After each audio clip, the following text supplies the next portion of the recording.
जी, मैं सर्वप्रथम हमारे महाराष्ट्र के मुख्यमंत्री देवेंद्र फडणवीस जी, हमारे महाराष्ट्र के प्रदेश अध्यक्ष रविंद्र चौहान जी और हमारे मीरा भाईंदर के आमदार नरेंद्र मेहता जी, हमारे जिला अध्यक्ष दिलीप जैन जी, गट नेता हसमुख गहलोत जी और सभी नगर सेवक नगर सेविका और प्रथम में हमारे मीरा भाईंदर की जनता का मैं तहे दिल से धन्यवाद करती हूँ, आभार व्यक्त करती हूँ उनका।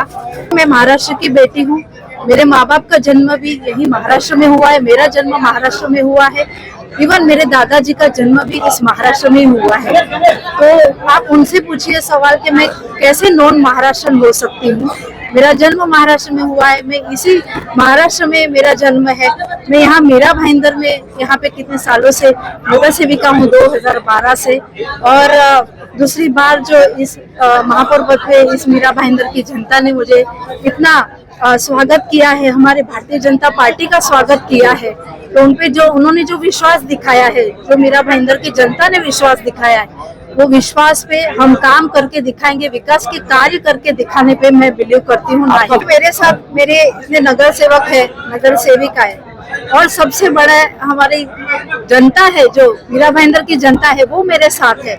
समय समय पे वो भी जो काम हमसे अपेक्षाएं हैं उनकी, वो अपेक्षा पे हम काम करके दिखाएंगे। उनकी अपेक्षा, उनका जो विश्वास उन्होंने दिखाया है, वो विश्वास पे हम खरे उतरेंगे। मैम देखिए, जो ये आरोप कर रहे हैं, उनके कोई नगर सेवक यहाँ पे कभी चुन के नहीं आए।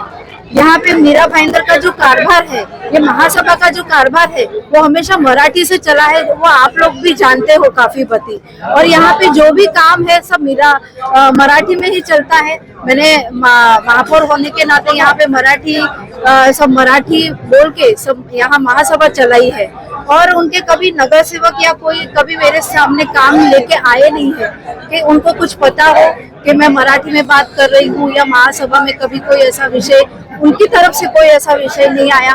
तो वो उनको पूछिए कि उनका कैसे कहना है। ये महाराष्ट्र के मुख्यमंत्री देवेंद्र फडणवीस साहब, भारतीय जनता पार्टी के महाराष्ट्र प्रदेश के अध्यक्ष रविंद्र चौहान साहब और मीरा भाईंदर के आमदार नरेंद्र मेहता जी, जिला अध्यक्ष दिलीप जैन जी और भारतीय जनता पार्टी के सभी नगर सेवक की ओर से आज मुझे पद मिला है। मैं उनका बहुत ही शुक्रगुजार करता हूं।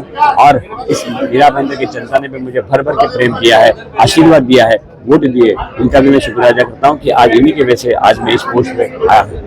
मराठी मुद्दे पे क्या कहेंगे, जिस तरह से विरोध हो रहा है, यहाँ पर आंदोलन हो रहे हैं? ऐसा है कि छत्रपति शिवाजी महाराज जी जो है, वो सभी जाति धर्म पंथ को लेकर आगे बढ़ रहे हैं। उसी तरह से भारतीय जनता पार्टी और नरेंद्र मेहता भी सभी जात पंथ धर्म के लोगों को लेकर आगे बढ़ रहे हैं। तो इसके लिए ये मुद्दा उपस्थित करना ये गौण है। और दूसरी बात ऐसी है कि ये जो डिम्पल मेहता महापौर मैडम जो है, वो इस महाराष्ट्र में जन्मी है। उनके डैडी मम्मी भी महाराष्ट्र में बहुत सालों से रहते हैं और उनको ओबीसी सर्टिफिकेट भी मिला है महाराष्ट्र गवर्नमेंट का, उसका वैलिडेशन भी हुआ है। तो इतने 1967 के पहले जो लोग रहते हैं, उनको महाराष्ट्र गवर्नमेंट को बेनिफिट दिया है। तो इट इज इम्प्लाइड कि वो भी यहाँ के महाराष्ट्रीयन है। ऐसा है कि ये हिंदुस्तान है, सभी को बोलने का अधिकार है। कोई क्या बोलता है तो कोई क्या बोलता है। हमें आगे बढ़ना है, हमें इस मीरा भाईंदर शहर का विकास करना है। तो ऐसे मुद्दे पर हम ध्यान नहीं देते हैं। हमारा सिर्फ ध्यान है संकल्प मीरा भाईंदरचा विकासाचा, जो हमारा मोटो है, जो हमारा ये वचननामा था इस इलेक्शन के पहले का, हम उसी के ऊपर फोकस करेंगे और ध्यान देंगे। सबसे पहले तो मीरा भाईंदर के सभी जनता को आभार कि आपने विश्वास किया भारतीय जनता पार्टी में को और पूरी ताकत से आपने वोट किया। माननीय मुख्यमंत्री श्री देवेंद्र फडणवीस जी, रविंद्र चौहान जी, हमारे जिला के अध्यक्ष दिलीप जैन जी, हमारे स्थानिक विधायक नरेंद्र मेहता जी के नेतृत्व में हमने ये चुनाव लड़ा था और बड़ी संख्या में हमें वोट मिली। पूरे महाराष्ट्र के लिए ये गर्व की बात है कि मीरा भाईंदर जो भारतीय जनता पार्टी का जो ये क्षेत्र है, ने सबसे ज़्यादा ताकत दी है भाजपा को। 95 में से 79 लोगों ने आज वोट किया, महापौर बनाया, उप महापौर बनाया। और आपके माध्यम से शहरवासियों को और महाराष्ट्र के लोगों को, रहीवासियों को कहना चाहूँगा कि हमारे इस संख्या में 13 युवा नगर सेवक नगर सेविका हैं। कोई डॉक्टर है, कोई इंजीनियर है, कोई आर्किटेक्ट है। तो ऐसे लोगों को मौका मिला है। आपने देखा होगा नए युवा चेहरे आए हैं मीरा भाईंदर में। आप सभी के आशीर्वाद से वो काम करेंगे। कहीं पे गलती होगी उसको सुधारा जाएगा। कुछ सूचनाएं होंगी आप हमें शेयर करें, हम हमेशा तत्पर हैं आपकी सेवा के लिए। आप सभी ने हम पे विश्वास किया, इसके लिए बहुत बहुत आभार।